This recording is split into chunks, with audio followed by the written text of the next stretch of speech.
Bearcat Bounce podcast, back at it again. Monday, game week Monday, week 1 Monday. Football's back. Football's here. Year 2 of the Coach Scott Satterfield era. Year 2 in the Big 12 for the football team. It's exciting. Towson coming to town. Whiteout. Icy whites, they're saying. Stormtroopers, if you will. Monday. College football's back. No better time than right now. So, basketball's also in the midst of beautiful, beautiful podcast with Drew Adams. Go back, listen to that. But right now it's football, big time football. So I'm not even gonna waste any more time. So without further ado, gonna welcome in the pals, the crew, the squad, the Monday Night Boys, the BBP boys. Aaron Smith, Chad Brendel, maybe Ryan Royer. Gentlemen, how are we? I'm doing swimmingly well. Oh, okay. There we go. Sorry, I was just getting the tweet out. I'm doing good. It's a long day of volleyball on Saturday. We had 5 games in 7 hours. Ooh. Saturday morning. So okay. that was a long day. Took did some errands and got some stuff done around the house yesterday and argued on the internet today. So, doing great. It's football season. I'm arguing on the internet again. Like, I feel alive. We're back. I'm like you needed to rejuvenate, right? That's the boost. That's the push into football season. That's how I know it's here. I've got something to argue about on the internet. Right, it's the gateway. It's like, okay, we're back. Week 0, we weren't back, but today, we're back. Well, I took most of the summer off. I had a couple little sparring matches with Xavier fans, but right. I haven't really argued on the internet in months, and it felt good today to get back in the swing of things. So I feel like camp got me ready. Like it's a process. You got to build up, and then today was like, let's see how I fire off the ball. See if I can get the hands up in the pads. And I feel good. I feel ready. I feel like it's time for another football season. Yeah, I guess this will be let's hear 17th season on the beat. Okay. I think 17. Yeah. Congrats. Shouts to it. And lucky number 17. For some reason, randomly when someone say a number, I always say 17 for some reason. So that was my number growing up, was 17. Kind of wild, but yeah. So hey, who knows? Maybe it's good vibes all around. It does feel good. Week 0 behind us. The craziness of the 4 games in the college football landscape is in the past. But now we are here. It's time to rev up, and what a week 1 it is. Aaron, sir, how are we? Great job on the Bearcat brunch. It was borderline flu game. Great is not exactly how I would describe that. I was there. It is what it is, Aaron. Even that's arguable. It is what it is. That's fine. I've been to worse brunches. Let's just say that. I hope everyone was having a mimosa with that brunch. My God. Amen. In any case, I was in town for fantasy football draft, got that done, and that was a lot of fun. Too much fun, probably. And I did a new recipe tonight. I made venison Salisbury steak. It was like with like a French onion vibe to it. It was wow. I didn't expect it to go well at all, and it was actually fantastic. And I was impressed even with myself. Wow, that's Craig. Easy. Craig, take it down. You're at a 10. We're gonna need you at about a 4. Oh no, that's mine and Royer talk right there. Golly. Wow. Attaboy, Craig. Greg bringing the juice. Hey, we need juice. It's game week. It is absolute game week. Oh boy. If that's what you want to call it. Yes. Well, pretty sure that's part of the game plan. I think Satterfield might have that in his pregame speech. Always be on the lookout. No shot. Lock in. But Mr. Royer, how are we? Game week 1. It's upon us. Chad's back. I'm good, man. I'm really excited. I was watching the Florida State Georgia Tech game, and it was just like it all hit me. I couldn't believe, football's back already, and we got it until what, February. So I'm pumped, man. I'm excited to see kind of all the hype that we've been feeling. We've been hearing from various whether it's John Cunningham, Scott Satterfield, Nico, our man. All that hype is we get to go watch some real football now. It's no more talk. It's time to see kind of how much this team has grown, and I'm anticipating a good showing. I'm really excited. Nothing beats the first game of the year, man. Just some specials in the air. The guys are going to be going. So I'm pumped. Need it. Chad, you and Dave kind of get a little bit more of a college football broader landscape on the BCJ pod each week. We're kind of very just, Cincy locked in. But, I mean, this is going to be possibly one of the craziest, greatest college football seasons ever with, obviously the extended playoffs and everything. So there's numerous storylines to track everywhere. Like you said, Royer, the game in Ireland, that had a wild finish. And now is Florida State out? No, they still have a chance. Is that ACC only gonna get one? The whole team, the whole thing is just wild. But we're gonna touch on that. We're gonna touch on other things that have happened throughout the day today. Chad, you've already alluded to it. That'll come up later. But you know what? We're gonna first dive into what is week 1. What is Towson? But before I do that, I need to let everyone know that there's a deal still going on. Now, Nico's not on the pod tonight. He was on the pod last week. So the oil change special is still on. It's to celebrate the first Bearcat football game on August 31st. Tell him Nico sent you. Still tell him Nico sent you and get an oil change for $31. It's a smart idea. Football season's here. You're going to have to make an early trip up to Oxford. You're going to have to be moving around a little bit. Smart time to get an oil change is this week before the game. So, the Bearcats have a game coming up. Head over to Danco Joe at Danco Transmission Auto Care. Go Danco.com. Deal ends September 1st. So lock it in. Guys, week 1's here. Towson. 2:30 kickoff. First off, is this the first 2:30 game that you can kind of remember? It seems like it's it's right in between that noon and that 3:30 slot, but I think 2:30 is like a pretty damn perfect time to have the game. When was the Notre Dame kickoff? I feel like Notre Dame was at a weird time like that, wasn't it? It's because they're also an hour behind, and NBC always has those weird start times too. NBC does that on purpose so that they're not competing directly.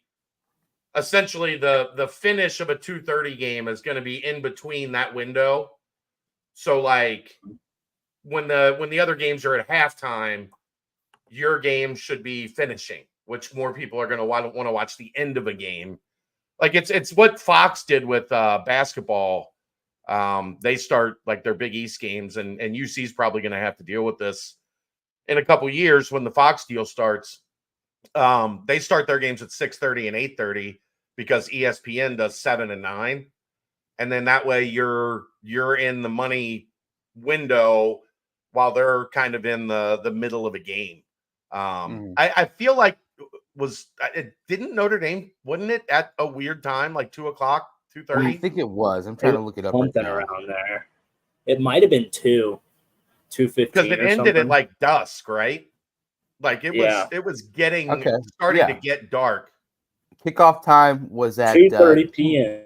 Yep, 2:41 p.m. was the official kickoff.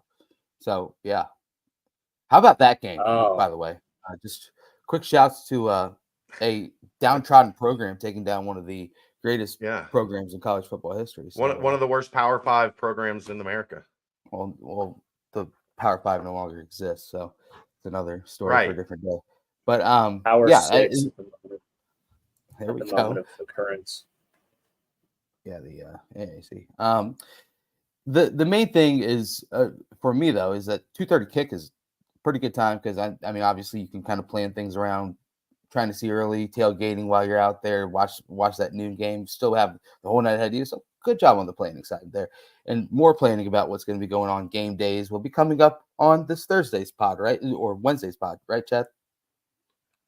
Yeah, we'll have Anthony DeFino on Wednesday to kind of get into, all the stuff that's new in and around Nippert, some of the things that they're working on and all of that good stuff. And then Dave and I will do our full schedule preview. So Wow. 1 That's through always 12. That is always a thrill. And Yeah. That's called a tease. There we go. But on here, we're going to do a little bit of superlatives. It's Chad's favorite. He texted me I love it. on last Friday and was like, "Hey, Brent, can we please do superlatives on Monday's BBP?" I said, "Sure, fine. Pull my leg, pull my arm." So before we dive into that, let's take a quick look at Towson. Obviously, last year they were 5-6. They did play their one game against Division I opponent. The FBS was Maryland. They lost 38-6. 2 years ago, they lost at West Virginia 65-7. They've got the second team All-American tight end at the FCS level and Carter Runyon. That they returned their quarterback. But all in all, very similar to last year. It's going to be about what the Bearcats do and what we want to see from the Bearcats. I mean, let's hope that there's no big scare, but broad landscape, because I don't think we need to dive in fully to what Towson brings on the offensive and defensive side of the balls. But what would you guys say is just the most broad landscape of this Towson game that you want to come out and say, okay, this part of the offense or this part of the defense kind of worked out the way I was hoping to see against this level of competition, and maybe just the main thing you'll be watching when it comes to Saturday? Go ahead, boys. I want to see a team that looks dominant. There's no reason that you should not beat the brakes off of Towson. Offensively, defensively, you should be head and shoulders all the way destroying this team. Yeah, agreed. I want to see the defensive line / linebackers get some pressure. We're playing against inferior competition. Like how do we get in there and even if it's 3-on-5, if we're dropping back, how does our D line do against guys who we're going to have a lot of young guys playing, but how can we get back there and affect the quarterback? Something we didn't do very well last year. I just want to see solid linebacker play. Guys just getting in the fit, stopping the run with this new front. Kind of see how they handle that, and they should take if they do their job right, even though it's 3-man front, they should be stuffing the run the whole time against Towson. I think everyone wants to see Sorsby. How does Sorsby step up in the pocket, make the throws he needs to make, and then throw a couple in there that are kind of like wow throws. That's pretty much, for me, it's D-line and Sorsby really are my big ones. Mm-hmm. Chad, you've been around the team the entire summer, entire offseason, spring. You've seen every single thing that you could so far, but what are you hoping to see when Saturday comes? So I do have some interesting information to share. Here we go. It looks like they're going to be some questions at right tackle going into game one. Philip Wilder is a little dinged up. DeAndre Buford is a little dinged up.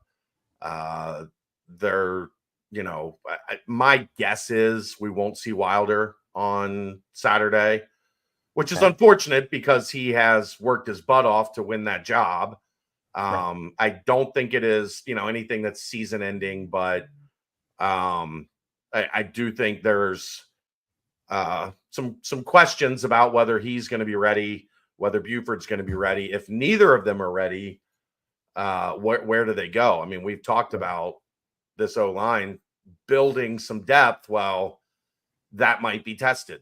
Does Xavier Lozowicki, even though he's been working at left tackle, slot into there? Does Ethan Green, who has been working behind Wilder at right tackle, does he slot in there? Is there something even more, interesting that's in the mix? Do you see like a D'Artagnan Tinsley go out to right tackle? Yeah. Like, there's a couple things that, if this is something that that they have to deal with on Saturday.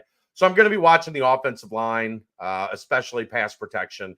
I know it's against a lesser opponent, but we need to see the offensive line in pass pro look like they've made a significant jump. Now, if you don't have your starting right tackle, then, you don't necessarily know what it's going to look like all season.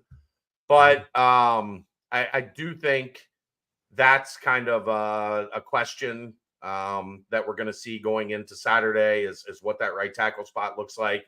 And it's been a question throughout the offseason because they weren't, for whatever reason, in pass protection, they weren't good enough at right tackle last year. And that needs to get better. That needs to improve. So I'll be looking at like kind of run pass balance. They haven't put a ton of miles on Corey Kiner. I wouldn't expect that you're going to see him out there extensively against Towson. Right. So it'll be a chance for Chance Williams, for Evan Pryor to kind of jump up and make a statement. It should be a heavy 3-back game. I think they should definitely share the run attack between get those guys comfortable, get them some good game reps early in the season. If everything goes as it should be, we shouldn't be needing to run Corey Kiner 20 plus times. Yeah. So when it comes to it, Chad, you do think maybe even the possibility where they experiment along the offensive line, bumping Tinsley out, maybe Harder obviously has looked great throughout the offseason as well. I think it would be Tengestal. Oh wow. Okay.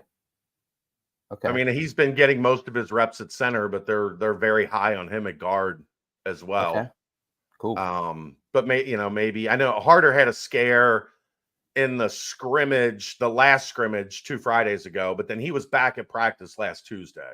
Okay. And was out there. So that didn't seem like it was anything serious. So, I mean, he would be a possibility and I'm not saying that's something they're going to do. Just in talking to people, it's, let's explore what options we have before we jump into making a decision. And, potentially it might be a decision you have to make for a couple weeks. So you want to get it right and then keep it moving. I'm gonna not really be devil's advocate, but I am here for a second.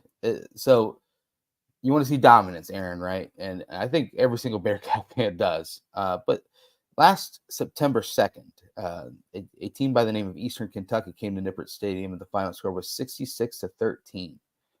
A quarterback by the name of Emory Jones was able to set a school record or tie a school record with most total touchdowns in a game. Things were looking up, and as Royer would say, it was a Kool-Aid type drinking time, and we all were. So, I guess what difference do you think? There's not too much to take from playing an opponent like an FCS opponent if you're able to take care of business on a big scale, but where you kind of temper the excitement that you see when it comes to that, and not kind of just go into it thinking, oh wow, we just blew them out 70-7. We're going back to the college football playoff. What's that like middle area you think where you see certain things, or is it kind of just a wash where you just come in, dominate, and move on? I really don't think, like, even if you win 70-0, like it doesn't really show anything. And kind of like how last year we thought we were, like, oh, good first game, blew them out, then we went right into Pitt, but we felt like that was such a great win. But that turned out like Pitt being one of the worst teams we played all year. So I think it's kind of like a lose-lose situation. You either get played close and like you look like shit, and then everyone's all freaking out, or you just take care of business, but it doesn't really mean much if you're playing. You're not really gonna show anything that's gonna be really promising. I feel like I mean, that's the downside of playing this game.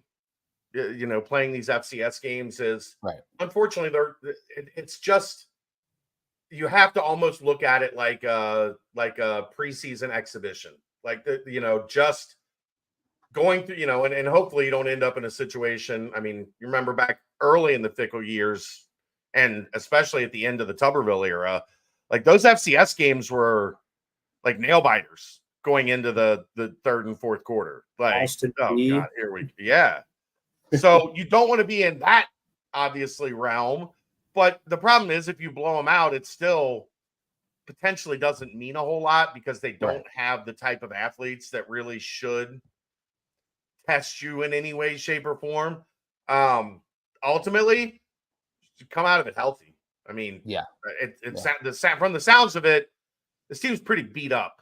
A week, going into game week. So you would like to just get through it and get through it healthy. And, other than outside of, what we already know with Micah Coleman and with Jalen Hunt, it doesn't sound like anything is like season ending or catastrophic that they've experienced, but it does sound like there's a lot of dudes that aren't at 100%.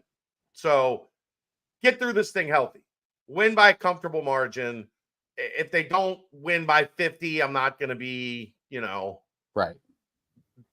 pitching a fit, although there will be, that segment of the fan base that throws a fit because they didn't score a touchdown on every possession. Aaron. They really struggled on that second drive in the third quarter, and I wasn't happy with it. Yeah. Even though they scored 8 touchdowns on 9 possessions, they fumbled on the second play of the third possession of the third quarter. But just play well. Yeah. I want to see the defense play well. I think to me that is the number one thing that if this defense can keep them in games, I think they have enough offense to be decent. If the defense is bad again, we've talked about this. I don't think this passing game is at a point where they just come out, throw the ball around 35, 40 times a game and win going away. That's not going to be the recipe. Defense, run game, and then let the pass game develop. And I think that's the formula. So stay healthy, get out of there with a 3, 4, 5 touchdown win, whatever it is, and get ready for Pitt. Yeah, I mean, you even go back to I think the spread right now is I've seen anywhere between 33.5 to 31.5, and obviously these FCS games are spreads are always a little interesting to look at. But either way, you look back to even the college football playoff year where Murray State gave the Bearcats all that they could handle for a quarter and a half. So it's just come out of it healthy.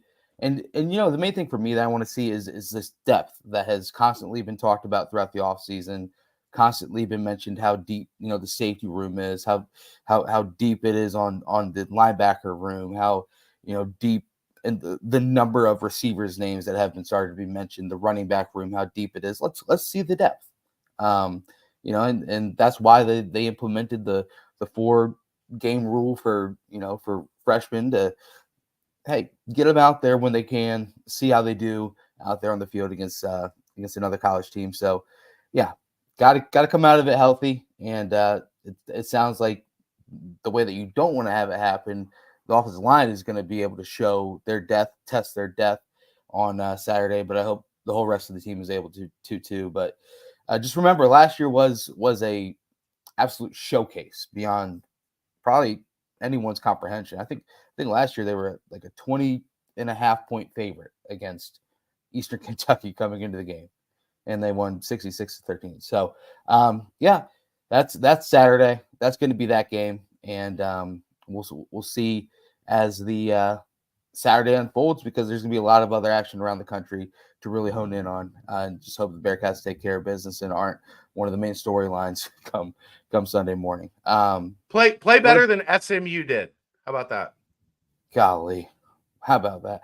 See, that's Aaron, the whole week 0, topic that was touched on during the brunch yesterday. We talked about it a little bit on the BBP. it's like, okay, you're the only team in this time slot. You're traveling to Nevada, who has nothing to lose, and SMU just showed everyone like maybe you shouldn't be hyping us up this much. But hey, you know what? They won, so I guess that's it for them. Win, stay healthy, move on. Let's go into superlatives. Roy, are you ready for superlatives, man? Oh boy. Oh yeah, man. Yeah. Second favorite thing behind Riffing right here. Let's see. Let's start with just the offensive side of the ball. Let's just throw out who you each think would be the offensive MVP, and kind of back up your decision with what you how you think maybe the best chance to win the most games is if this guy is the offensive MVP. A little bit of a twist on it. Chad, we'll start with you. We'll go around the horn. What was it again? You said superlatives and my brain shut off. That's fair enough. All the offensive MVP. Who would be your pick if you had to choose if this player was the MVP for the offense? Cincinnati would have the most success in this season. I mean, probably Corey Kiner. Yeah, that would be my guess. They're going to put the ball in his hands a lot. It is a league right now that is dominated by running backs. So I'll go Corey Kiner just as the very reasonable choice. Okay. Do you think that Kiner will have the amount of carries, yards similar to this past season, or do you think that because they did fortify that running back room a little bit more, and it seems like everyone's going in healthy into the season, that might be a little bit lesser of a number just due to the amount of talent in the room? I think he's going to get a lot of carries. Yeah. I mean, that's my take on it. I think the depth is great, all of that, but Corey Kiner is your star running back. Yeah. So, yeah. 192 carries, 1,047 yards, 5 touchdowns. I'm sure he'd probably want to up that touchdown count, but definitely was a workhorse last year. Aaron, who you got? I mean, if we're looking at camp, it was Joe Royer without question. He was a human highlight reel. But if you're looking at who you want to be the offensive MVP this season in order to win the most amount of games, I think it goes back to Sorsby. Offensively, I think it has to. We saw what happens if you have a running back who can do plenty, or running game that can do plenty, and a quarterback who can't get the ball moving. And I don't want to see that brand of football ever again. I mean, but you can still have a good quarterback and your running back be your MVP. Sure, but I don't know. I guess I want to see more than what we saw last year. Of course, who doesn't? But that doesn't, I mean, I'm just saying, like, there are plenty of teams who rely on their running game and their running back is their best player, and they still can get competent quarterback play. That didn't happen last year, so obviously we all want to see more from quarterback than we saw a season ago. I think if we see competent quarterback play, then we're all going to feel like he's an MVP, just based on what we saw last year. I mean, that's fair. That part is fair. Yeah. I'm going with Sorsby, man. I know it's such the obvious pick, but Chad, you and I have talked about it so many times. You know, it's a quarterback-driven league. Yeah, it's bled down from the NFL now into college, and you live and die with your quarterback. And if he's your best player, he's going to definitely win you games that you shouldn't have won in the first place. And I think that's something that Sorsby is going to do. I think he's going to get us over that 3-game hump. You know, it seems kind of doesn't seem like it's saying much, but I think we're definitely going to be better, and I think he's going to be our best player on offense. And that's the only way we're really going to fight to make that Gasparilla Bowl or whatever the hell they got us predicted at. Just give me any bowl. Yeah. Give me any bowl. I'll take Pop-Tarts sister Strudel Bowl, the Towson Yeah. Strudel Bowl if it's available. But Chad, I'm going with your pick as well on this, Corey Kiner. But just to not be the same, I'm going to say let's win the Jim Moore Award. Jim Moore Award, that's the offensive line award, right? So offensive line unit as a whole coming together, and that counts as one big player. I think obviously we've seen Satterfield's teams work best when they have the running game going, setting up the passing game, and if that's what happens, obviously, then you have Sorsby stepping up and adding to what was already a pretty potent attack on the ground last year. So I'll go Corey Kiner, but shouts to the offensive line, which has a chance to be really good. You saw Georgia Tech, how they had so much continuity among their offensive line, and it really showed during the game there where they kind of owned the trenches. And you hear what their coach Brent Key said is that run the damn ball, run the ball. So maybe the Bearcats are able to do that all season long. Let's flip it defensively. Or did you have anything to add there, Chad? I do like the Joe Royer comment, though, because I think if the better he is, I think it just opens up the offense so much more. But, like, if Sorsby isn't our best player, I don't think Joe Royer can really, like, drag our team, like, to new heights. I just don't know. So agreeing with Craig Lawrence, I like the Dune reference. He is the Lisan Agaib. I just don't know, like, how many balls does Joe Royer have to get to be MVP? Or is it like, they use Royer so much in the red zone that, like, he kind of assumes that mantle. If I was going to go with the pass catcher, I would go Xavier Henderson. I think he is primed for a really, really big season. Having a guy a quarterback that can get him the ball in different ways, not just like curl routes because, they're playing 10 yards off of him and don't want him to go over top.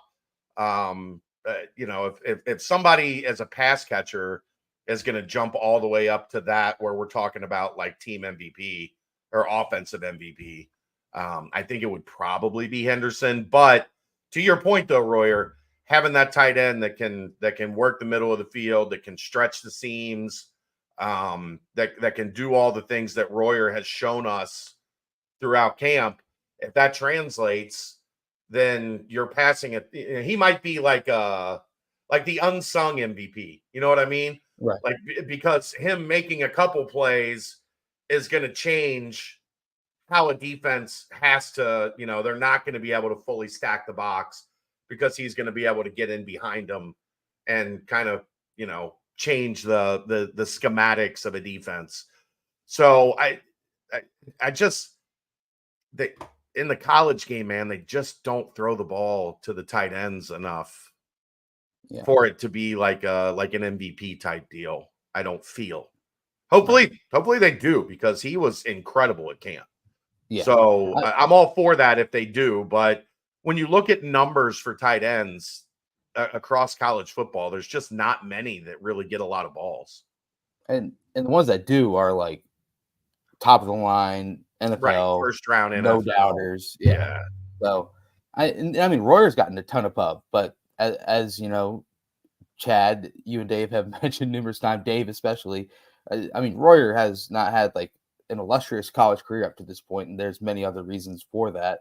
But for him to just bounce onto the scene full force would be amazing to see. But he did tear up camp. He's obviously is a leader as far as playing on the field. So I would love to see him win the MVP, because if that happened, that I think that means the whole entire offense is churning pretty well. So I agree all around.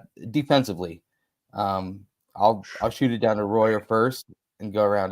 Defense is it is a fantastic storyline heading into the first few games of the season, I think. And the obvious biggest storyline of that is so Coach Sat is having his radio show tomorrow night. Is there media availability during the day tomorrow, or is that a Wednesday? Tomorrow's the standard media luncheon. So noon, and then practice after. We'll talk to, somebody, a couple people after practice. And then Aaron and I will sum it all up tomorrow night with talking about talking. The first talking about talking of the season. We might have to do it after George in the Jungle, Aaron. We've got a little the new company that is handling the dining services for football games and all that stuff is feeding us tomorrow night. So I'll rush to get home as soon as I can so we can do talking about talking, Aaron. But I might be tired. I might be sleepy. I might be full.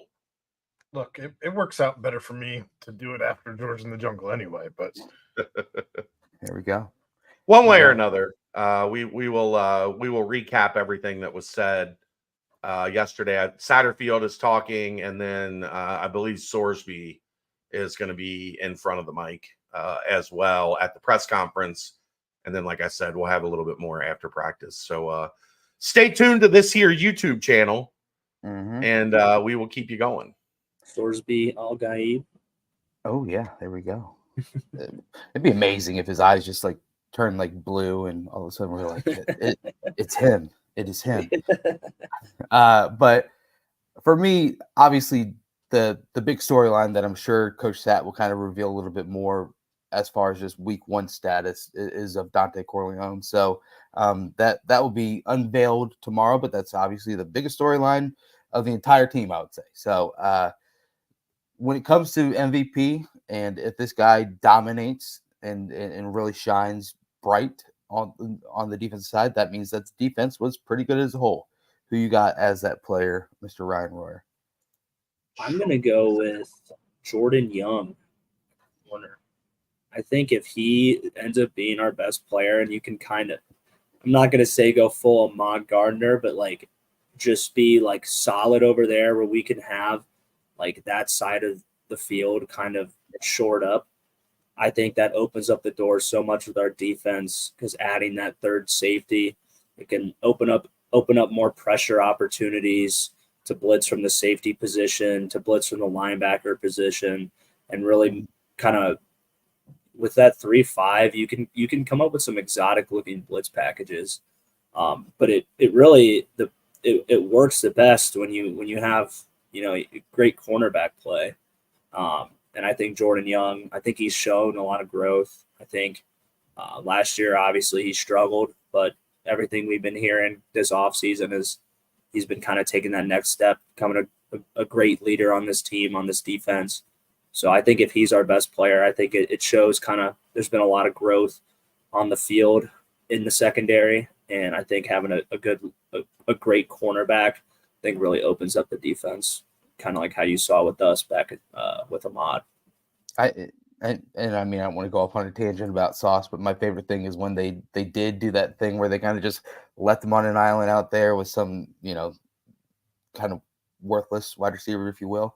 And then you guys just started bringing Sauce on cornerback blitzes, and that was just awesome. I think he probably got three sacks off that, and then, yeah. I think Jordan Young is going to have a good year. No. I just was saying my favorite part. No, I'm not comparing him. I'm saying if he turns out to be our best player, yeah, I think that would have a huge impact on our defense. Yeah, I agree. I'm not saying I think he will be. I'm saying if he was, yeah, I think it would be epic. I think I'm going to go Jared Bartlett. Yeah. Because I think middle linebacker is, stopping the run, playing in coverage, but more importantly, they need guys to get after the quarterback. And that is something that is, in his repertoire. So he's going to be asked to do a lot. I think he's going to be on the field a lot. I think he's going to be around the action a lot. So I think if Jared Bartlett has the type of year that I think he can have, yeah, he can be the most valuable piece of a much improved Cincinnati defense from what we saw, especially towards the back half of the season last year. And yet again, I'm going to reference a unanimous All-American, and I'm not going to say Jared Bartlett. Knock it off! I'm not comparing them. I'm just asking. Do you Ivan Pace when he came in? He did No, play I don't middle think he's anything linebacker. like Ivan Pace. I'm not saying is he like him, but I'm saying do you think that would be how they kind of use him a little bit more as kind of getting after the I mean, quarterback on every play Ivan instead of was used to blitz like on almost he every just single play? blitzed. Yeah, right. Yeah, no, I don't think they'll use him like that. Okay. But I do think it'll be a decent number of snaps that they'll use him getting after the quarterback. But legitimately, like It was Ivan, Pace. they just It was wound him yeah. up and told him to blitz the quarterback. So Yeah. I don't expect that. No. The And honestly, I don't know a lot of times if they even told him to. I think the ball was just snapped and Ivan's heat-seeking ball detector. ball. Yeah, like that went off and he just ran after the ball. Whoever had it, he was running after. I mean, the reason I ask is Bartlett, if you go back onto UC's Twitter page, Bartlett had a sack celebration eerily similar to Ivan Pace's sack celebration that he had during his phenomenal season as a Bearcat. So, yeah, Bartlett going to need huge things. I saw you posted on the board, Chad, that you think that it's going to be a lot of Bartlett and Jake Golday on the field together now. I think you're going to have to. Without an edge rusher, like a legit like speed guy off the edge, right. I think you're going to have to create pressure. And you have to remember, in a 3-down front, and Ryan can probably talk about this more than me because he was part of one. In a 3-down front, one of your linebackers is generally rushing the quarterback. Right. And rushing 4 is not considered blitzing. If they're going to blitz, I think you could see Bartlett and Golday being used to come after the quarterback in what would be a blitz. So I think it's just a matter of, that's an area that you're deficient. Send them both. Mm-hmm. Go ahead, Ryan. Sorry. You try to get a 3-on-2 in some way, shape, or form because you're going to have 3 linemen and 2 backers blitzing against 5 O-linemen plus a running back, depending on what kind of pass pro they do. But it's all literally just a numbers game. It's like, how can we get one guy up to the running back to win? But I haven't been able to watch either of the guys at their kind of their blitz technique and like one-on-ones against running backs. But yeah, I mean, getting them. The whole thing about the 3-man front is just literally trying to get numbers on one side of the blitz. So, and like you mentioned, Chad, you're a lot of the pass drops, the mic is kind of how you mentioned with Ivan. Ivan was like an extreme case of it, but it's all right. You're kind of like either spy and go, or you're just going to be up at the middle, like head up on the center, and you can kind of like do a pick game or something like that with a D tackle, or you can be on, or the will be on the edge, kind of doing a pick game with the 5 technique. And it's, so having guys that are dynamic and at linebacker that they have like that physicality. They also have some good quickness inside the trenches, being able to beat running backs one-on-one, being able to kind of get past linemen quicker or be able to get and pick other O linemen before they realize what's going on for the other D linemen. That's kind of crucial. And that it all kind of leads back into that exotic pass rush look that you could open the door with a 3-5 defense. And if your linebackers are great pass rushers, they're dynamic athletes, like what we've heard about Golday, and Mr. Spider-Man celebration, then I think there's plenty of possibilities, and I'm looking forward to watching them out there at the same time. Yeah, great. Aaron, who you got, man? I'd say Mekhi Miller. I think that the safety spot had to be upgraded, and obviously they've invested a ton in upgrading that position.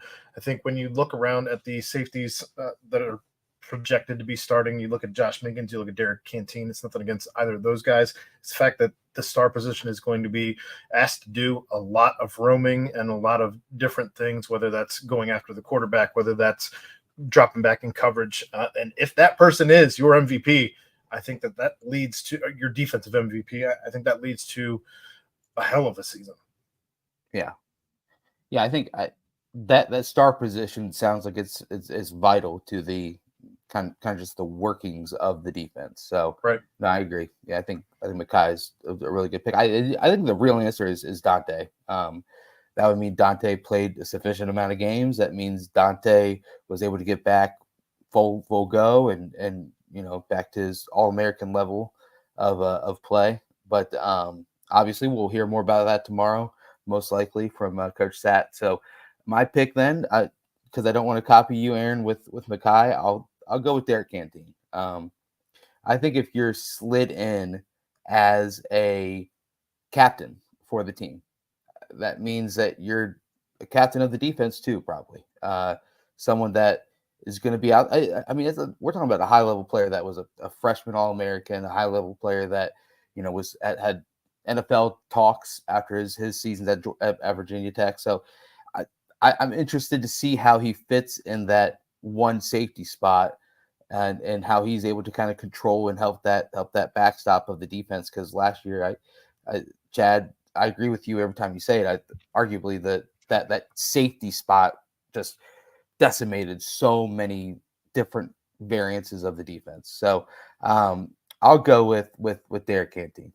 I hope you're both wrong. Okay. Yeah. Well, because that means it's getting to the third level type thing. Yeah, that's the only reason. I think both of them are going to be major pieces of this defense. But to be MVP, that means one of them is going to have like 95, 100 tackles, which means there's going to be 70 tackles made, 8+ yards past the line of scrimmage. Well, it depends on how they use. Safety. I know, but which one's the boundary? I think it's probably, and don't hold me to this, but the outside are Canteen and Minkins. I think Canteen is the boundary. Let me look up Brian Cook's stats. What did he do at boundary? I think it was 60, 70 tackles. I'll help you out here. Brian Cook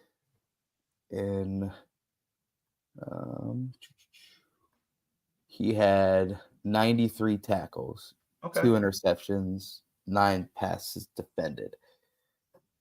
But the knock on you guys was you weren't great at stopping the run that year.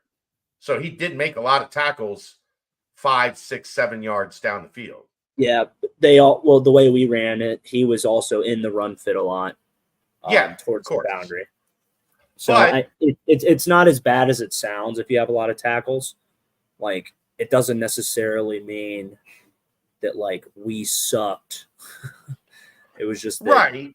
Yeah, I would just prefer it to be a linebacker with all the tackles instead of a safety because in theory, that linebacker's a couple yards closer to the line of scrimmage. Yeah. Well, the star would be roaming around kind of as a linebacker safety hybrid. At times, yeah. But he's also there's going to be times he's 12, 15 yards deep as well. He's not exclusively going to be correct in the box. Right. That's all. And to everyone's case as well, I mean, Jordan Blanco, Darian Beavers, and Deshaun Pace, all three of the linebackers, all had more tackles than Brian Cook did on the year. So and Ty Van Fossen, right? Oh, Ty was close. He was right after Brian Cook. So right, yes. So that's I just would rather it be the linebackers than right. And look, like Brent said, like safety was an absolute unmitigated disaster last year, and if this defense is going to be better, it's in large part going to be because the safeties played really well. I just rather than be like second or third on the MVP list. Agreed. And anything more defensively, I think we all can agree that Dante is it's so pinnacle. So let's hope all good news. So let's quickly special teams. Carter Brown obviously is very, very talented at getting it is he able to extend it out a little bit? Is it Mason Fletcher returning to his 2022 2021 level? Is it a punt returner or a kick returner that kind of comes out and surprises everyone? Or what is your pick as far as just special teams? We can go quick on this one. Aaron, you want to fire away? Whoever's back at punt returner, I think you just can't have the gaffes that you had last year. Chances are whoever's at punt returner is probably going to be maybe returning kicks as well. I don't know. I don't know about that. Of course, it's tough to tell because they don't ever do live punt and kickoff. Right. And there's usually 4 or 5 guys back there. Like I said, I think there's a decent chance it's Michael Massari to put him back there and just be good hands, call fair catches, secure the ball, and get the ball, get the drive rolling. Sad is kind of anytime a coach mentions a guy might be my punt returner, usually means he's probably going to be your punt returner. He's going to be right there. But I don't know. I think that would be where I would go, just because it was a huge issue. It became a giant. You shouldn't be talking negatively about your punt returner. It should be like only talk about punt returner should be, oh, he scored or had he ripped off a big gain, but it shouldn't ever be negative talk about your punt returner. And well, and it was kickoffs too, though. It wasn't just punts. It was certainly both. And I don't want to have those talks. I still shake about that Baylor game, but we continue. Yeah, Chad, what you got? Give me a Ray Guy type year from Mason Fletcher. Yeah. If you're gonna be a ball control, play defense style of team, having a great punter, plays right into that identity. So give me Fletcher. Had played through a hernia all year last year. I know we wondered, is something not right? Because it doesn't look like the Fletch we saw the first 2 years he was on campus. And then after the season, we found out what he was dealing with, and he got that fixed. And he's been pushed by his equally, if not more impressive younger brother. So, Ryan, you got to get to games early and watch Max punt balls. You know me, man. I mean, that's going to be a tough one. I know, but I'll go Fletch. Okay. I agree with Chad. Yeah, it's a game changer, man. Most important play in football. That's good. Old LF used to say. With Jimmy, would you say that Jimmy was your guys' special teams each year, MVP or? Yeah, dude, he was a freak. Could argue Trey, beast, but in that their special teams MVP every year was Brian Mason. Let's not fool ourselves. Yeah, the brain, the mad scientist of Brain Mason. I don't know. There were some pretty good gunners. Yeah. That's the other thing, Aaron. This is the Gunner podcast. Gunners? Yeah, it's a pro Gunner podcast. I wonder if they're going to be like Gunner tryouts. I got Bryce Z. Burton. Okay. He was probably the MVP. The holding was just so good. That's why he missed the most kicks ever when he was the holder. I thought the punter was the holder. Well, now it is. I know. Bryce was just so good they needed to get him on the field, Right. Yeah. Got to find a way to get Bryce on the field. So holder it is. Yes, sir. We'll wrap it up real fast with strength and weakness on both sides of the football. Just biggest strength, biggest weakness, and hopefully the weakness can get fixed in the early season because obviously the schedule takes a tough turn the rest of the way. We'll start back with offense. Chad, what you got? Biggest strength is going to be the run game. Biggest question is going to be pass protection.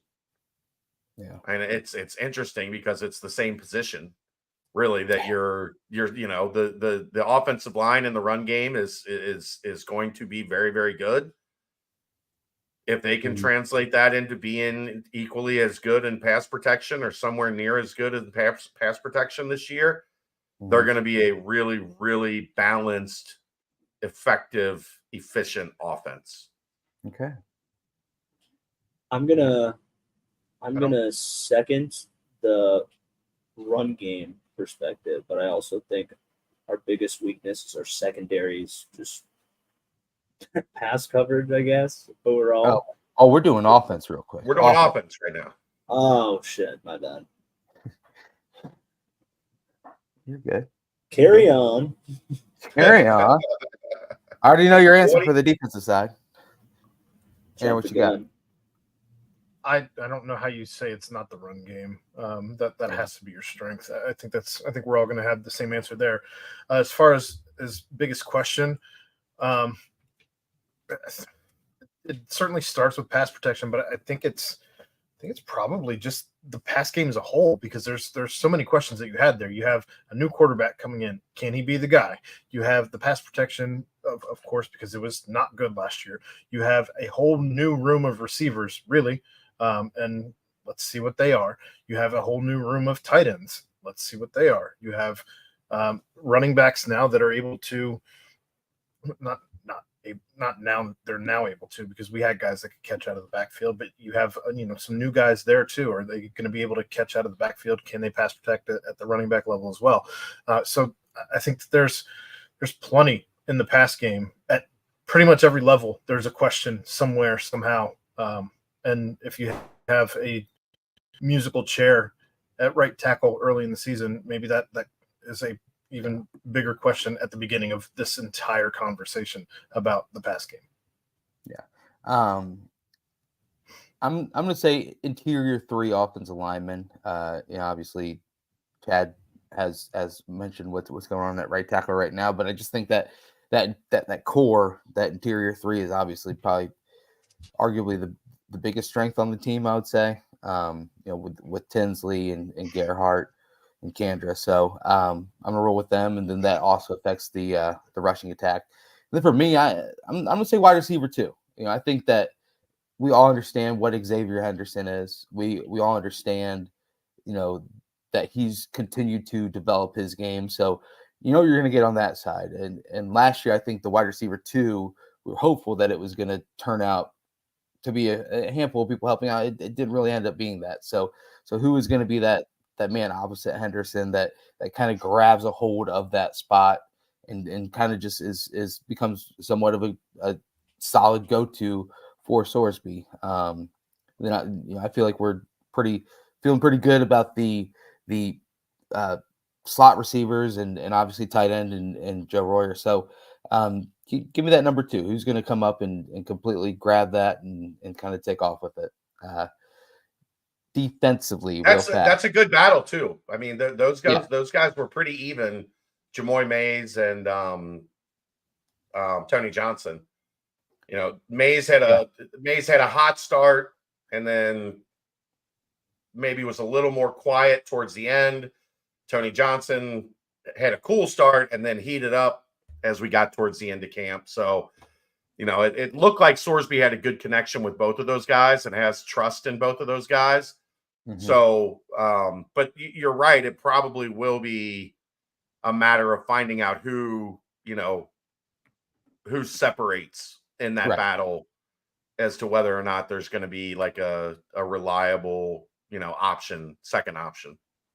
Yep. And let's wrap up with defense real fast. Royer, you already gave away one of yours. Let's hear your biggest strength on the defensive side. Oh man, I think it's probably the linebackers right now, especially with Dante being questionable, not knowing what we're going to get from him. But you got to go with, especially the addition of Golday, kind of the surprise that he's been. I'm so excited. What we're anticipating him to be. Yeah. They got a good group of guys that can contribute and be able to rotate through. So I think they're probably our biggest strength on defense right now. Okay. I would agree with that, just from not only I think they're really strong. Like if your starting linebackers are Bartlett, Golday, and Dingle, that's a really strong group. But then you have Sims, Thompson, Simeon Coleman, that group behind them are very promising as well. So you hopefully don't face what they dealt with last year, where Dingle was so banged up by the end of the season. It was you were peeling him off the turf on every snap to like roll him back out there. And offenses obviously are going to pick up on that. Like, hey, look, this guy's really good, but he's operating at about 64% right now. Let's keep attacking. So true. I mean, that is the biggest difference we've noticed in terms of the change in defense. And then safety's not too far behind, because there's 3 really good guys, I think, at the top of that group, and then there's a bunch of guys behind them that have proven throughout camp that they're serviceable, when their number is called on, to be effective. Okay, Aaron, wrap it up. The biggest strength to me is actually Coach Veit. I think that he's going to be a difference maker for the entire defense as a whole, and new scheme, new guys in, new perspective, new, you name it, and it's new with Veit in the room, new energy. So I think that he's going to be the biggest strength for this defense, and figuring out how all the pieces fit later on. That all said, the biggest question mark for me is the pass rush. Where's it coming from? Is anybody going to be able to get off anything? It was a weakness last year, and you've lost your anchor potentially, at least for the beginning of the season. So we'll see when we don't know that yet. We'll see when Dante comes back. Who knows? Even if he comes back week 1, he's not going to be 100% Dante. Like, he's missed all of camp. Like, there's going to be a ramp up. So he hasn't missed all of camp.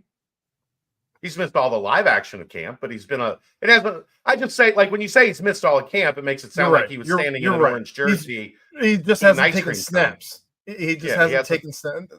It's different to see live game action or simulated game action, I guess, as opposed to just going in there and playing. So I will see. Yeah. But in any case, getting away from the point is I'm very concerned about where the pass rush is going to come from, especially up front. Of course, we'll see some of that coming from off the edge with different packages and what have you with the linebackers and the star, and potentially even some defensive backs coming in every now and again. But largely, that defensive line is. We'll see. I'm more worried about run defense, especially in the Big 12. It is such a good rushing league, and that is going to if they don't find an answer for it, it's going to compound itself week after week, because it's going to be on tape that you can't stop the run. And in this league, they're just going to say, okay, well, then we're going to lean on you, and we're going to run right at you 60% of the time, and we're going to make you stop us. And if you're giving up 5.5 yards a carry, they will run at you twice and get a first down, and then they will run at you twice and get a first down, and then they will run at you twice and get a first down. It's funny, because that's not what we expected this league to be at all. Mm-hmm. Like, for a decade, it didn't matter how good your run or bad your run defense was, because nobody ran the ball. It was 50, 60 pass attempts a game. And if that's your weakness right now, it scares me in this league. Yeah. It scares me. Yeah. It's going to be interesting to see how they scheme up against, because obviously they know that they've got some holes on that front line. Yeah. So scheme up the run, scheme up the pass rush. It's going to be pretty fascinating to see how they do that. I'm extremely excited for Jake Golday. Extremely. I want to see what he is able to do out there. As we've just heard glowing reports. I mean, the recruiting staff was head over heels after they studied his tape and measurements and all of that and tangibles. So really excited to see him and that linebacker room, which is just awesome. Highly interested to see the entire cornerbacks as a whole. Jordan Young, we saw what he was last year, but obviously it was kind of the defense as a whole was in a flux. And then what's going to happen on the other side? Is it Ormani Arnold? Probably sounds to be the one to kind of take over that spot. And how does he look in the adjustment up to playing at a higher level of the sport? So, and what's the depth there look like? Right. Because you're not going to get by playing two corners all year. Yeah. You're going to need some other guys. I don't want to dive too far into what Coach Combs was saying at the final Camp High Ground, but he said he felt like he had 4 game-ready cornerbacks right now. You probably want that number to boost up to 5 or 6 and feel comfortable there. So, depth is everything. But that's it. Game 1, Towson, coming up Saturday. Kickoff 2:30. Wear white. It's a whiteout. It's the Space Troopers, Royer's favorite uniform combo, white on white on white. Yeah, Stormtroopers. Space Troopers, I think that's a different thing. Oh, did I say Space Troopers? Yeah. In the beginning? Well, just now you said Space Troopers. Oh, okay. One of the two. But not a big Star Wars guy, full disclosure. So, but yeah, it's going to be exciting. It's going to be hot, I think. So, make sure you drink enough Cincy Light to cool yourself down, and then cheer on the Bearcats to a big victory. So let's go ahead and timestamp this, and then we got a riff with my boy Royer. We're looking at 83 with scattered showers and storms. Chance of rain 70% right now. Okay, so not hot. Well, still a little hot, but kind of weird. I don't like that. As long as it's scattered. We can deal with scattered. Quick Paper Supply, your local and family-owned restaurant supply company for all your non-food products. Quick Paper services at over 150 restaurants with weekly low minimum next-day deliveries.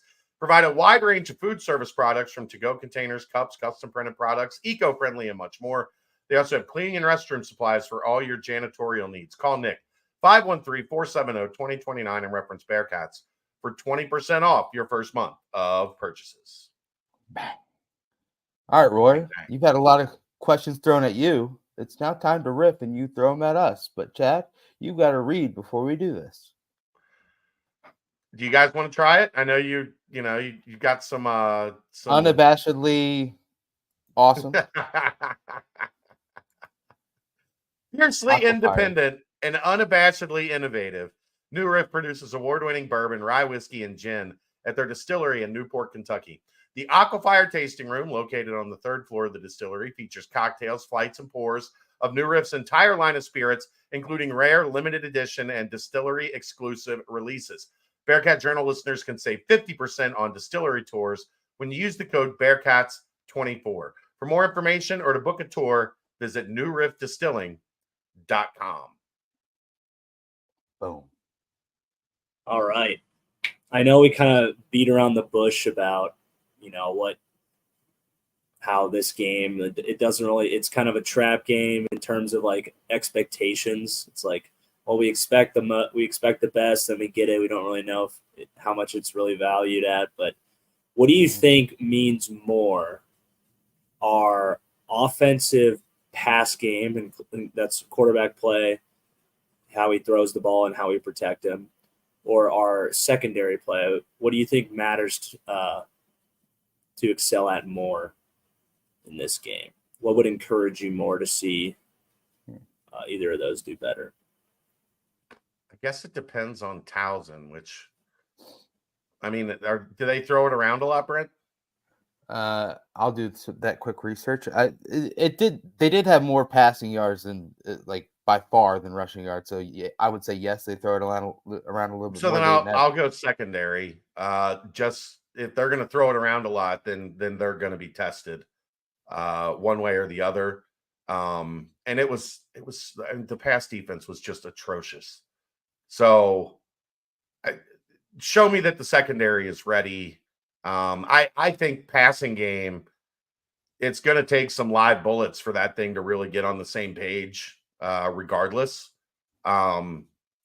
Secondary, that's communication and talent and scheme. I want to see some of that stuff early. So I'll go pass defense is more important for me in game one. second that, and I say that only because I think it's more important for the pass defense to get that boost of confidence going into the rest of your season. However you want to get it, I think that's probably a group that needs that injection of we can actually do this more so than maybe anybody on the field. And I think ultimately, Aaron, it sounds like Pitt is going more of an air raid attack. The guy that they brought in to be their new offensive coordinator, an actual quarterback instead of a tight end. Well, yeah, that too. But the guy that they brought in as their new OC is an air raid guy. Yeah. So you're probably going to get tested, as much as that they can. By much as anybody on your schedule. Yeah. Right. So, well, I mean, they're probably – I don't know that you can just switch from what they were offensively into, now we're air raid, and then you're chucking it around effectively 50, 60 times a game. But I think they are going to put the ball in the air quite a bit. So I want to see that pass defense get on track early. Yeah. Yeah, it actually looks like it's at they had 500 more passing yards last year. So okay. So they're pretty balanced. Yeah, pretty balanced. So but I think just the whole fool's not really fool's gold of last year's crazy stats put up through the air, but more so I do want to see that Sorsby's locked in with his receivers. Yeah. Like give me that over like 500 yards and 6 touchdowns. Some passes over the middle, some passes down the seam, right? Some passes to the sidelines, right? Yeah, an effective passing game. Yeah, show me that because defensively, I think we'll get a better look against Pitt, and then against as the games wear on. I think it's hard to really see this unless they just get gashed. Then we're like, oh gosh. So show me that Sorsby's just locked in, numerous different receivers. Like Chad said, numerous different locations with the passes as well. So that would be out of those two, what I would pick. Right, Laura? Yeah. Over under 3.5 sacks for the defense.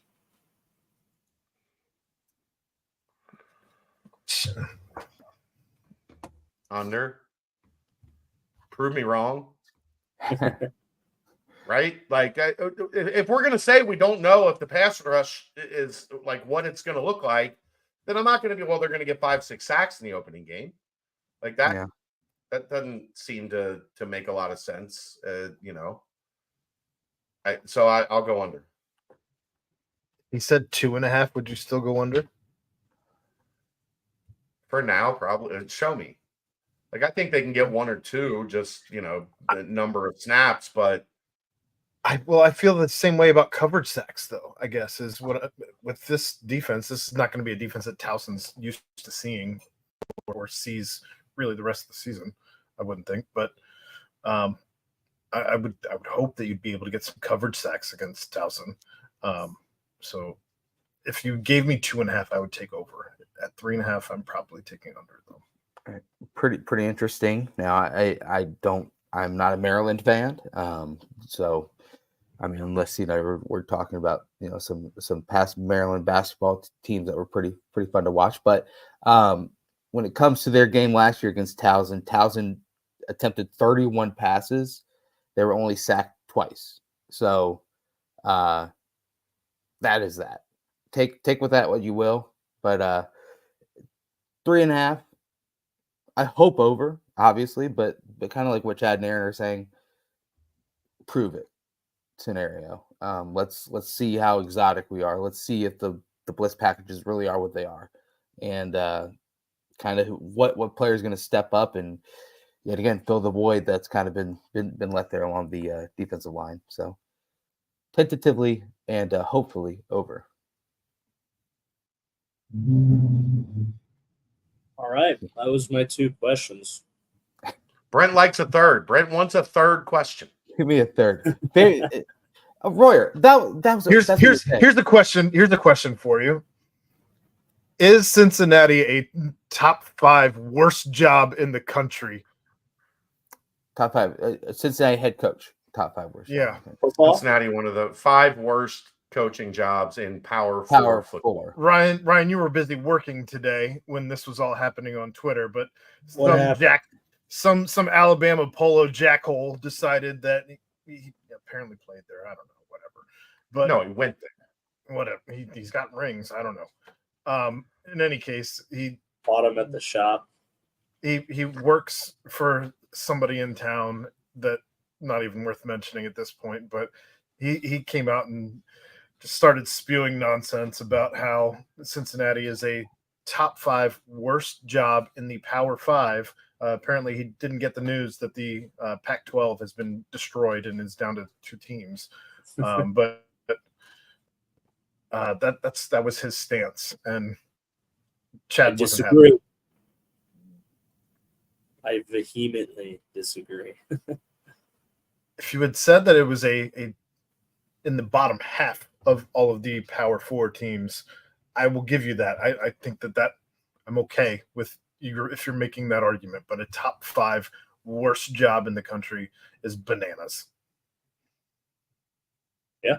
I agree with you. Bullshit. That's bullshit.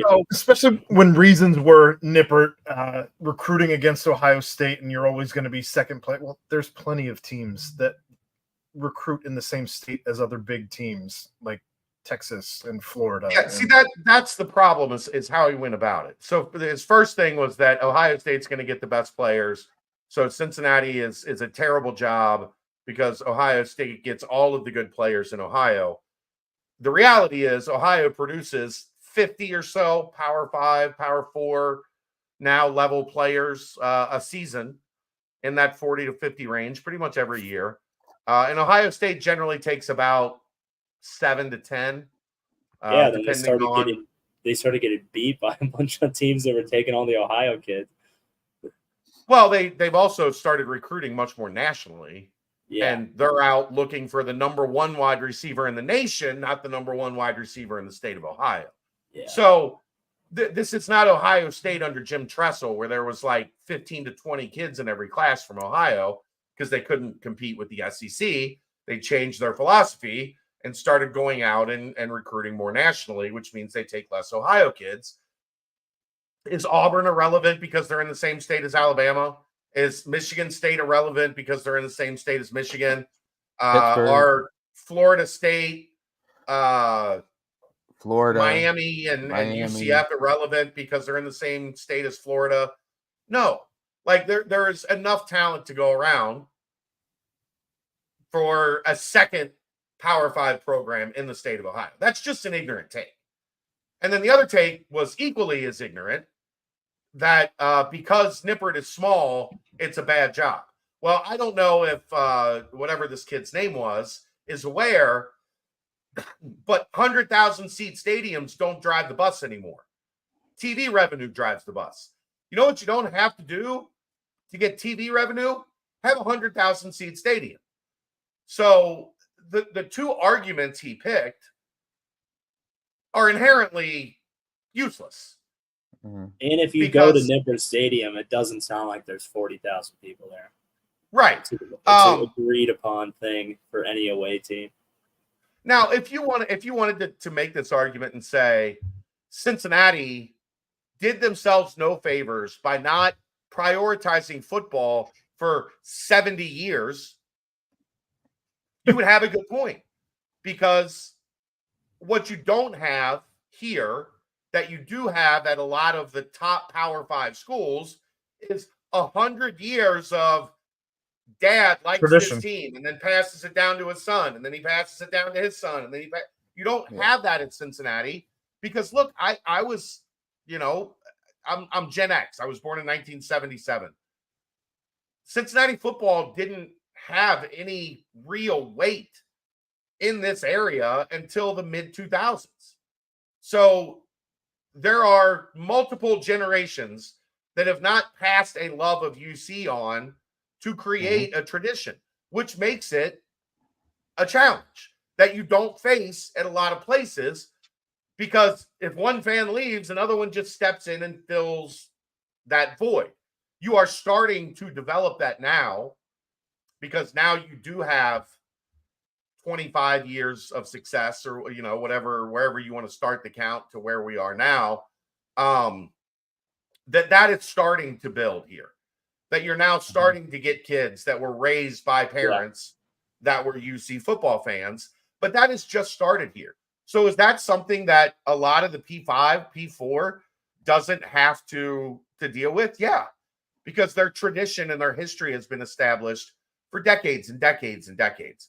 Yeah. So if you wanted to make that argument, if you wanted to make the argument that Cincinnati doesn't have a dominant hierarchy in their booster base that is the size of a lot of these other places, you would have a good argument. We've talked about this a lot.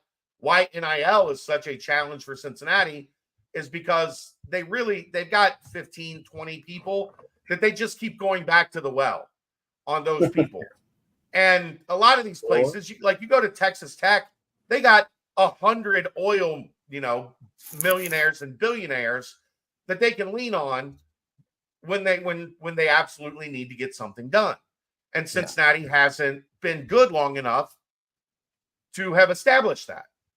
So there are multiple points you could hit on if you wanted to discuss why Cincinnati has a lot of ground to make up to be in the upper echelon of the Power Four. The arguments he used were just lazy. Yeah. They just don't match reality. Yeah. I'll just kind of a little side note. I think last year was such a big hit to the momentum too. I think it was but that happened in 2010 and that happened like we have taken hits to momentum and been able to bounce back.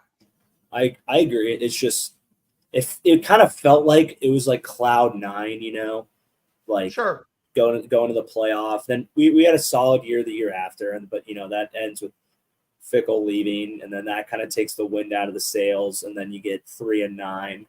I think. I mean, you could hear when John Cunningham was talking about how they're still trying to sell out the season tickets, and I think a large part of that has to do with going 3-9, and there's consequences to putting a bad product out there. But I think this year, they're gonna do a lot better.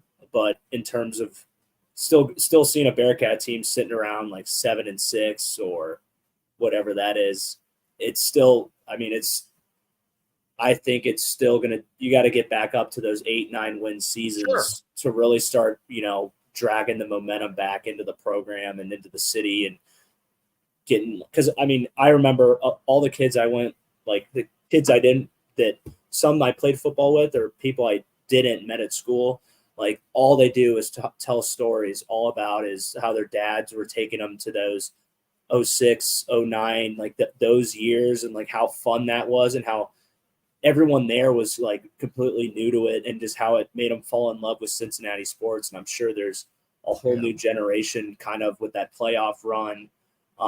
Sure. And we just gotta, and you're so right how important it is to a program's development. You can't string together years of not going to a bowl game and you got to start inching your way back up to those double-digit win seasons, and that's when you really start getting people to jump on the bandwagon. Yeah. The other thing that I also think is just it makes his argument piss poor is that UC was in the power structure before. And how did that go? Multiple BCS bowls. Seasons. Multiple BCS bowls, multiple Big East championships, and they weren't in that power structure for long. One play away from playing for a national championship.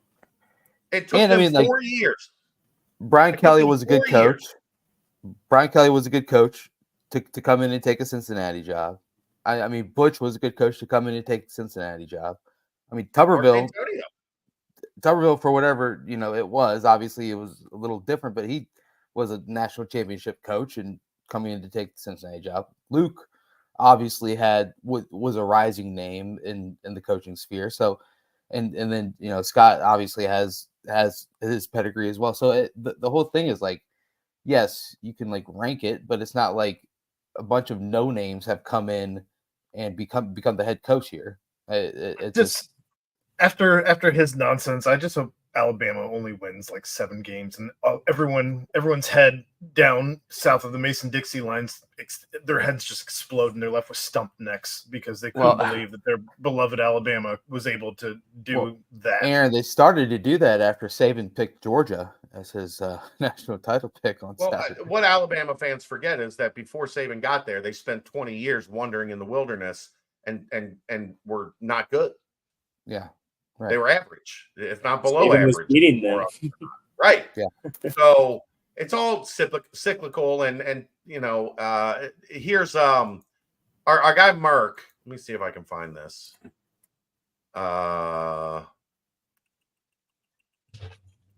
While you look for it as well, the ACC is a Power 4 conference that's very close to just completely dissolving. I guess. That was the other thing is when he was making the argument that the Big 12 was the worst Power 5. So by far, the Pac-2 is better than the Big 12. Here you go. Our guy Merck. Fun fact: UC has 5 years in a power conference with 10 or more wins. Syracuse 4, Boston College 2, Virginia 1, Maryland 6, Rutgers 1, Louisville 3, IU, Vandy, Iowa State 0, Wake Forest 2, Mississippi State 3, Missouri 6. So Cincinnati has only spent 11 years, 12 years in a power conference. It used to be the Power 6, now it's the Power 4. They didn't spend a lot of time at that level, and yet they have achieved far more than so many of those teams that you're claiming are ahead of them. So shut up. Yeah. And that's all the time we're going to give this guy on tonight's BBP. It's just not doing your research. Just thought that would make trying to fit in that conversation somewhere. I thought this was the appropriate place with that third question. That's fair. Riffing with Aaron. Riffing with Aaron after my favorite segment, Riffing with Roy. So let's go ahead and timestamp this and let's hop in this mailbag, guys. What do you say? All right. Quick Paper Supply, your local and family-owned restaurant supply company for all your non-food products. They provide mostly disposable restaurant supplies, to-go containers, cups, pizza boxes, to-go bags, can liners, napkins. They've been open since 2009 and are one of the largest minority-owned companies in the city. Call Nick 513-470-2029 and reference Bearcats for 20% off your first month of purchases. Boom. And obviously basketball, there is a question or two, I think, in the basketball mailbag, so we'll touch on a little bit on this. But if you want a full doggone breakdown, I highly suggest you go back and listen to the BCJ pod if you didn't from last week. Drew Adams was phenomenal. Yes, Crypt Keeper, Rick Minter as well, Mark D'Antonio as well. Still good coaches, great coaches that were here at UC. So I agree. Definitely Crypt Keeper. Then go back, listen to the BCJ pod. Drew Adams, phenomenal. Take it away, Aaron. Right. We'll open up the mailbag in the football portion as we always do. The first question: what are your predictions for the 12-team playoff?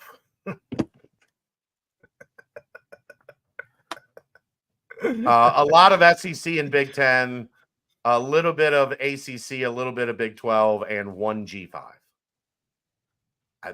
I couldn't, it's going to be so interesting. No divisions in the Big Ten. I guess Ohio State, Oregon are the two heavy favorites. We'll see about how Michigan's offense looks. Their defense should still be really good. What's their offense look like? Is there somebody? Is a Penn State going to finally pick themselves up off the mat? Who knows? Every year. Yeah. SEC, Georgia, for sure. I would be shocked, beyond shocked, if they're not one of the 12 playoff teams. Is Bama, Ole Miss for real? Ole Miss. Mizzou could sneak in the back door. Mizzou is kind of that that sneaky hot name. Yeah, that sexy name. Yeah. Notre Dame. I know that's not SEC, but are they? Notre Dame's got ACC. Notre Dame's got a pretty easy schedule. Yeah, so If Marcus doesn't get in this year, Big hot seat. they're, I don't know that fire him hot seat, but the people will be talking at that point in time if Notre Dame doesn't get in. There's some fundraising happening. Right. You can throw Texas in there as well. Yeah. Maybe Oklahoma, but we'll see. And then I guess the best way to put this, do you think either the Big 12 or the ACC gets more than one team? I think that's kind of the main question. I think the Big 12 can get two. Mm-hmm. With Florida State losing already, right? I think the ACC gets one because I don't know Clemson, Miami. Yeah, I don't know. I think there's going to be a lot of 9-3 in the ACC this year. Right. So yeah, I think the Big 12 gets two. I think the ACC gets one, maybe two. Right. But I 4 SEC, 3, 4 Big 10. That already gets you to 8. Mm-hmm. Yeah. So and then one group of 5, you're at 9. That only leaves 3 spots. Yeah. Right. Aaron, you think maybe SMU out of the ACC? Hell no. Are you for real? No, you had just vehemently been against SMU. That was exactly what SMU is. They look like dog shit for 3 quarters. They pull out a win they probably had no business getting, and then when they get to 8 wins at the end of the year, with they're all empty calories. Yeah, right. I agree. All right, Aaron. All right. What improvements or changes would you like to see to Nippert or the game day operations? Tease Thursday. Go ahead. Wednesday. I Wednesday. Honestly, Dougie Fresh, I walk in to the ramp down to the field and I walk out of the ramp to exit the field. I can't tell you the last time on a game day I've been above field level. I don't go to the press box. I don't think I'm qualified to answer this question. Yeah, that's definitely a Royer question. Or a Dave question because Dave is a fan for every game. Right. Brent and I, we do walk up to the press box, but that's where we stay, and that's a little bit more food options and more beer vendors. There more moving vendors, vendors walking around is definitely something that is, and it's not a flex. I don't think I would be the right person to opine on changes when I don't experience any of that. Flexing on them, man. Big time. Royer, what do you think about the sound quality of the big board, the big PA, screen, big board, whatever? Big board. I don't really pay attention to it. Yeah, that was one of the things. That's one of the things they said that they did. So I was wondering, if it's something I don't remember any. No.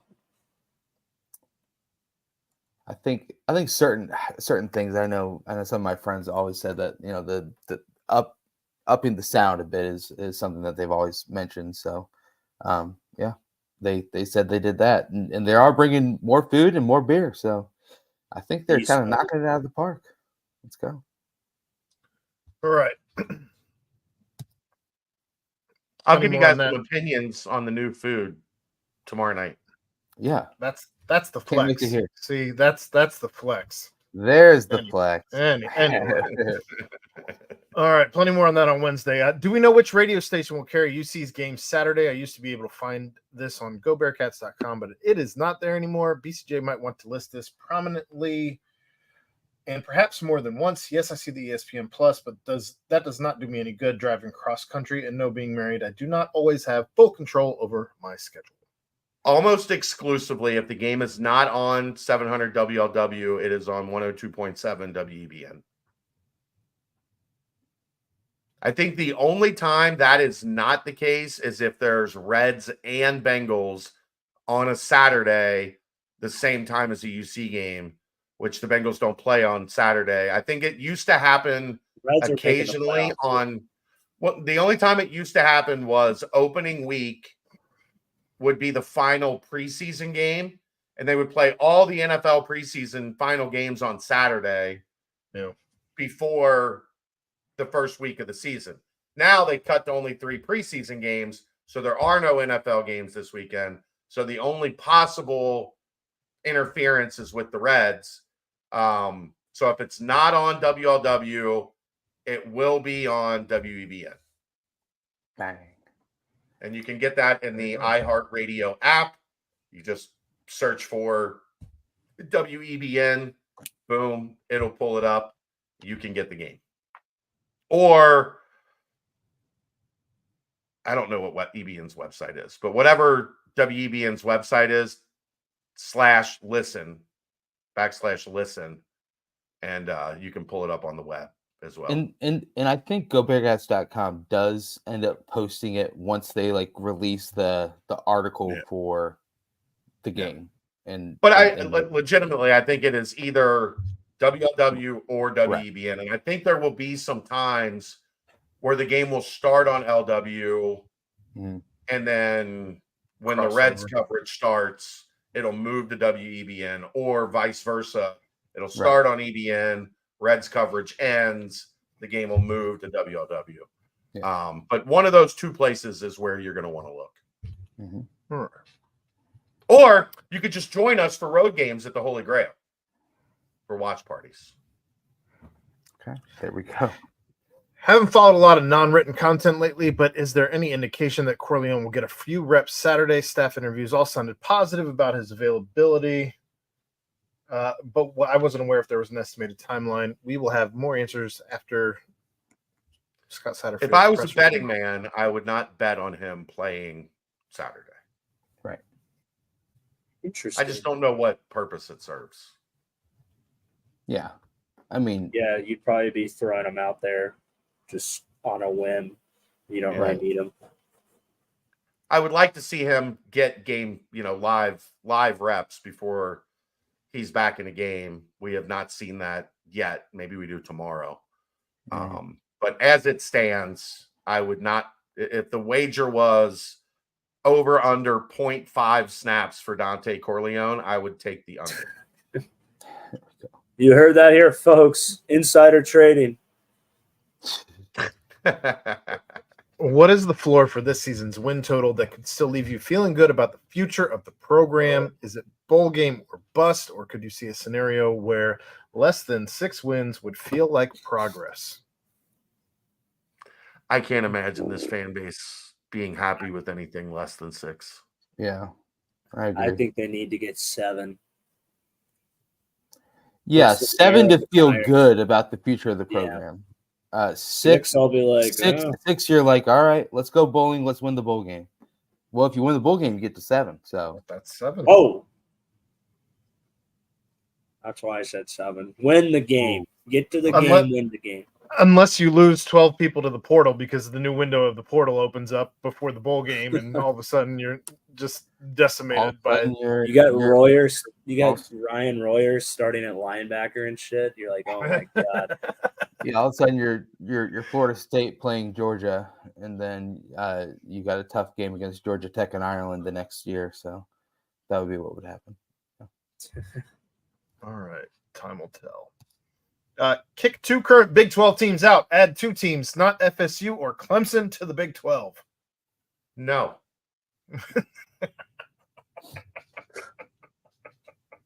Yeah. I don't know that I have 2 that I want kicked out. Like, especially if I can't add FSU or Clemson. But they didn't say you can't add like Alabama and Michigan. Sure. Kick out Houston and BYU and give me Alabama and Georgia. There you go. We are now the strong. Now it just means more. Yes. Hell, it means a lot more now. Got Alabama fans now wearing Cincinnati polos talking about how Cincinnati is a top 5 That's the top. Power Yeah, they're Four in a league with coaching Alabama. staff. That just Yeah. automatically makes them better because it means more. Exactly. I did Full not see this circle. question Full going circle, this Chad. way. Full circle. All right. Go ahead. You guys aren't going to answer it. You don't. I don't have to. I'm good You with guys can answer it. your little spiel. Personally, I said no. I mean, sure, realistically, if it's not FSU or Clemson, but the ACC is the most realistic to fall apart. I would take shit if you're going if you're adding UConn, give me North Carolina and Duke. Let's go full basketball power league. I mean, who's not paying a dumb amount of money to have that conference on their live slate? Yeah. I mean, that'd be nice. The Zags. Go get the Zags. No, they're trash.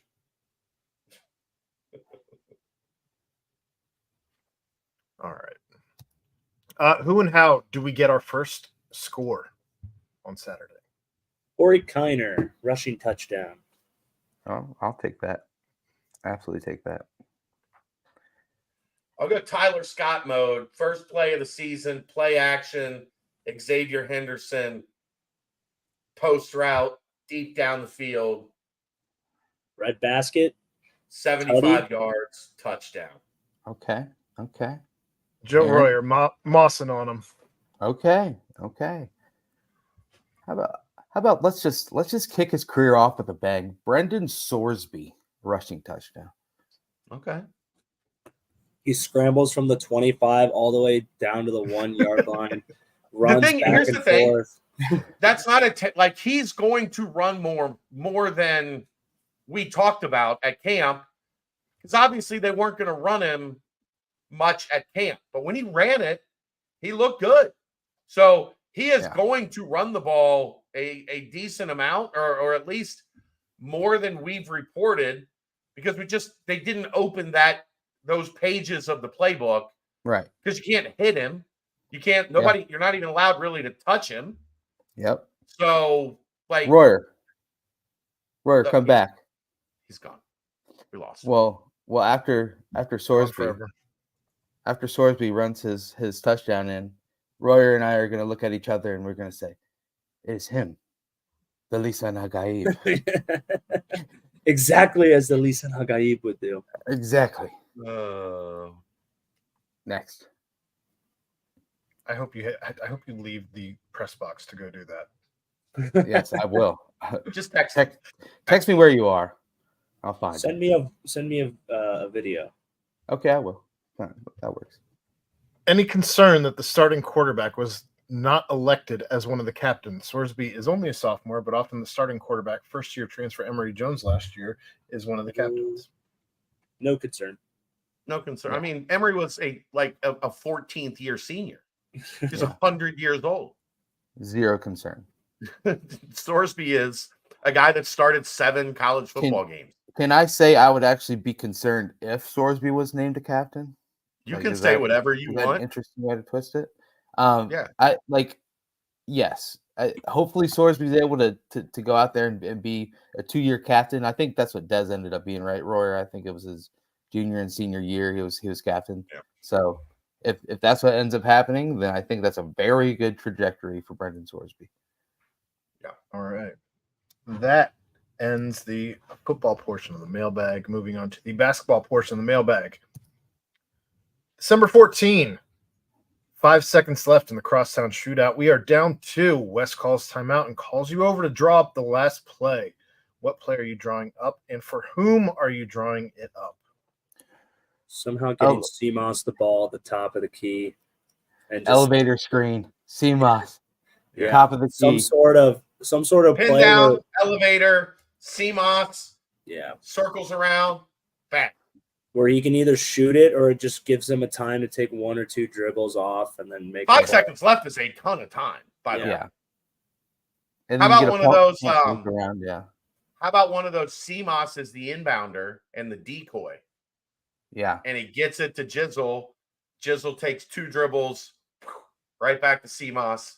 Bang. That's what I'm going with. Yeah. Okay. Guard the inbound, man. Got to guard the Got to inbound. guard the man. inbound man. Come on now. I think it has to be CMOS. And Yeah, he's proved it that is his time. He likes that pressure three with the game on the line. Right. all right, hopefully those other guys can start Natty hitting Ron. more threes, though. Natty Ron, by the way, the captains were Corleone, Kandra, Gerhardt, and Derek Canteen. Canteen, yeah. All right, and the last question in the basketball portion of the mailbag. If we could allow ourselves to dream for a moment, what kind of role could a fully healthy CJF carve out on this team? Top 7 in the rotation, starting 5. CJ Frederick for all you. No way he could start. There's no way. Top I mean, 7. Not on this team. I think he could a fully healthy and proven CJ Yeah. could start. Like And if he was a showing, starter at Iowa. He was he played a I crap think ton he of minutes. started at Kentucky too. I think he Right. started, Like yeah. Who do he you could sit? absolutely fully healthy be a starter. Jizzle, CJ, Dan, CMOS, Aziz. You think he'd be better than Jizzle? Jizzle, Off. CJ, Dan, Oh, CMOS, Aziz. sorry. I thought you were listing the guys he should start over. I didn't catch that you named him. I don't know that I'd start him over Mitchell. I don't know that I would either, but like I think we forget we did this. Remember, we did this last year with John Newman. We wrote John Newman off the entire offseason. Yeah. I only say that because know if he was going to be healthy. well, one of your arguments though was he started at Iowa, started at Kentucky. Well, Mitchell started at Texas. I mean, Okay. I'm just saying, I think we forget the level of basketball that CJ Frederick has played. I think we are started looking at his 77 injury college history games. and automatically moving him to the back of the roster. Right. Which, if the premise of this is fully healthy, this is a guy that has started and played a ton of minutes at a very high level. So 77 the fully games, healthy part, but reality probably top 8 in the rotation. He would have, I think ultimately he would have to beat out Connor Hickman. Yeah. Can it's a fascinating scenario though. Beat out Connor Hickman? Yeah. I mean, I would be I don't have that answer. Absurd luxury to have if CJ is completely healthy for the entire season. So, and probably not one many people imagine being a possibility too. Right. But hey, I mean, we're here. So non-con rotations are going to be fascinating. Yeah. Yeah. I just, we look, I think we just look at it and it's easy to dismiss because he's in the back of our mind. This is a guy that has started 77 games at the high major level.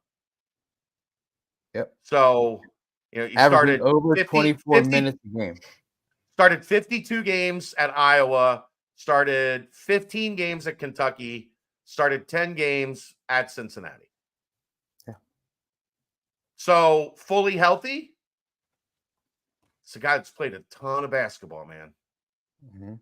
But it's easy to look at it and say he hasn't played much last year or the year before. Yeah. And to kind of write him off.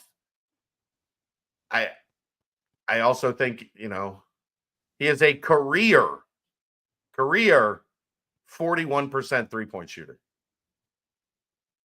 At Iowa, where he started 52 games, he shot 46.6% from three. He is, when healthy, one of the best shooters in America. On a team that, what do we all talk about? Team needs shooting. Yeah. That's where they were bad last year. That's their biggest deficiency offensively a season ago, because they don't have anybody who can shoot. Well, they might have, when healthy, the best shooter in college basketball on the roster. Yeah. Right. I'm glad I don't have to make those decisions, Aaron. Yeah. I'm glad I don't have to look at this group and decide what the starting five is, what the main 3 bench guys are, who are the 2 or 3 guys after that, who are the 3 guys that don't get to play.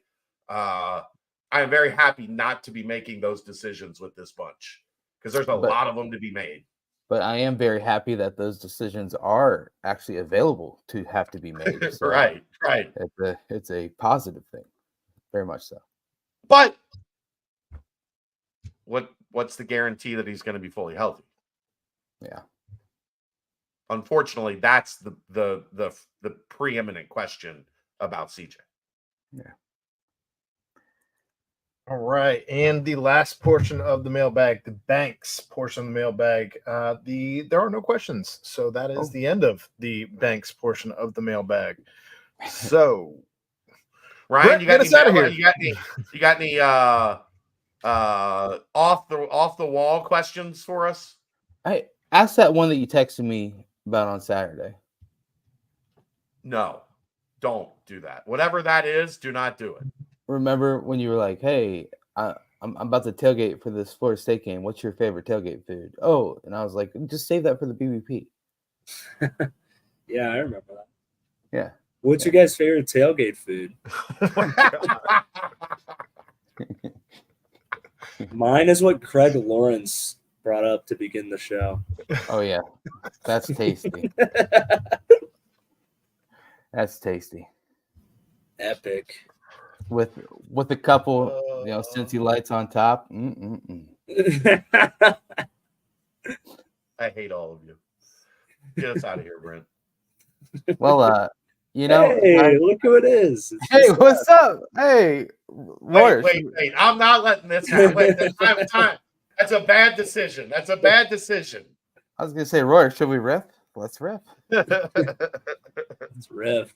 Late night. But hey, late night. But, well, speaking of late night, to explain my dark surroundings, I did want to give a shout out to the Hojer family. I was up at their lake compound up in Minnesota earlier this past weekend, and they were very accommodating, and they're listening to the pod. You're still there on Monday. Yeah. Well, yeah. Flexibility is is a good thing. So, to the surprise of no one, Brent is one of those house guests that you're like, is he still here? Yeah. Right. I thought he was leaving yesterday. Shouts to them. They are Bearcat fans, secondhand Bearcat fans because of me. So it's a good thing. Shouts to them, especially my buddy Joey. So, but hey, big week, game week. It's upon us. Towson, 2:30, white out. Wear white. Crispies. The what is it? Stormtroopers. And don't forget, at some point after the game, stay tuned on our social medias. Aaron and I will be live Saturday night to discuss. And then Jeff and Dave on brunch. Sunday morning. Yes. For the Bearcat brunch. Wall-to-wall coverage of the new schedule. Wall-to-wall. But yeah, of course, always a shout out. Danco Joe, make sure you get there before Saturday so you can get that great $31 deal on an oil change over at Danco Transmission and Auto Care. Shouts to him. Shouts, of course, to Quick Paper Supply. Beautiful timestamps that they always supply us with. And then, of course, shouts to New Riff. Love them. My favorite segment. But hey, huge game. Let's start year 2 in the Big 12, year 2 in the Scott Satterfield era, off with a bang. But for my guys, my pals, the crew, Aaron Smith, Chad Brendel, Ryan Royer, I am Brent Young. Yet another fantastic BBP presented by BearcatJournal.com. See